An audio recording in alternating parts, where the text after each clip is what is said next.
தேங்காய் பேசுமா. அர்ச்சனை கூட 50 ரூபானாலும் 30 ரூபா எனக்கு தான் மரியாதை ரொம்ப ஜாஸ்தின்னுச்சான். வாழைப்பழம் சிரிச்சிச்சான், ஏ லூசு, நான் இல்லைன்னா உன்னை உள்ளேயே கூப்பிட மாட்டாங்க, நான் தான் 10 ரூபா, எனக்கு தான் மரியாதை ஜாஸ்தின்னுச்சான்.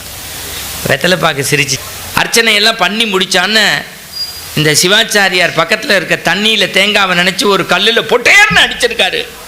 தேங்காய் 2ஆக உடஞ்சிச்சு. வாழைப்பழம் கழுக்குன்னு சிரிச்சிச்சான். 30 ரூபான்னு மண்டையை உடைச்சிட்டாங்க.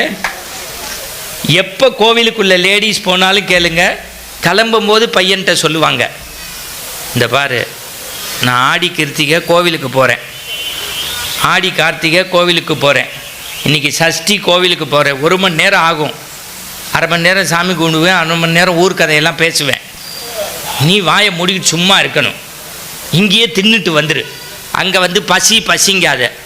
எப்போதுமே தெரியலுங்க, கோவிலுக்கு வந்தால் பசிக்குதும்மா, கல்யாண வீட்டில் அம்மா சோத்து எடுத்து உட்காரவும் ஆகி வருதும்மாம்பா. ஆனால் அதை பொறுத்துக்கிட்டு செய்கிற ஒரே உயிர் தாயை தவிர எவனும் செய்ய மாட்டான்.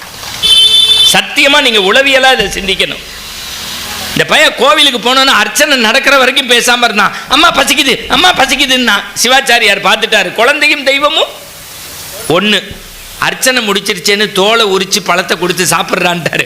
இப்போ தேங்காய் சொன்னிச்சா, நான் 30 ரூபா மண்டையை உடைச்சாங்க, நீ 10 ரூபா தோலே உரிச்சிட்டாங்களேன்னுச்சான். இல்லை பெருக்கி கோலம் போடுவாங்க, வயசானவங்க அங்கேயே படுத்து தூங்குவாங்க. இந்த சிவாச்சாரியார் என்ன பண்ணுவாங்க, அவங்களுக்கு வெத்தலை பாக்கு வாங்குறதுக்கு காசு இருக்காது, அர்ச்சனையோடு வர்றதெல்லாம் சேர்த்து அவங்கள்ட்ட கொடுத்தோன்னே அந்த அங்கம்மாங்கிற லேடி வாங்கி அப்படியே உள்ளே தள்ளிருச்சான். இப்போ வாழைப்பழம் சொன்னிச்சான், என்னையாவது தோலை உரிச்சாங்க, நீ 5 ரூபா ஆளே போயிட்டியேன்னுச்சான். இப்போ வாரியார் எழுதுறாரு, இந்த 3 கூட்டணி வச்சிருச்சான். நம்ம 30 ரூபா மண்டை உடைச்சான், நம்ம 10 ரூபா தோலை உரிச்சான், நம்ம 5 ரூபா ஆளே போயிட்டான், 2 ரூபாய்க்கு ஒரே ஒருத்தன் வந்தான், அவனை காணுமேடான்னு. அப்போ தேங்காய் சொன்னிச்சான், ஏன் லூசு, அவனை தான் நெருப்பில் ஐயர் காமிச்சார். உடனே வாழைப்பழம் சொன்னிச்சான், கொஞ்சமாக கரைஞ்சான், வந்த எல்லாரும் வேலுண்டு வினையில்லை முருகா சரணம்னு போட்டாங்க. இப்போ வாரியார் சொல்கிறாரு, முருக பக்தர்களே, நீங்கள் கோவிலுக்குள் போகின்ற போது தேங்காவை போன்று ஆணவமாக, வாழைப்பழத்தை போன்று கண்மையாக, வெற்றிலை பாக்கை போன்று மாய வாழ்க்கை வாடாமல் உங்கள் இதயத்தை கற்பூரம் போல கரைத்து விடுங்கள். கந்தவேல் கடவுள் உங்கள் பக்தியை பார்த்து கன்னத்தில் போடுவான்.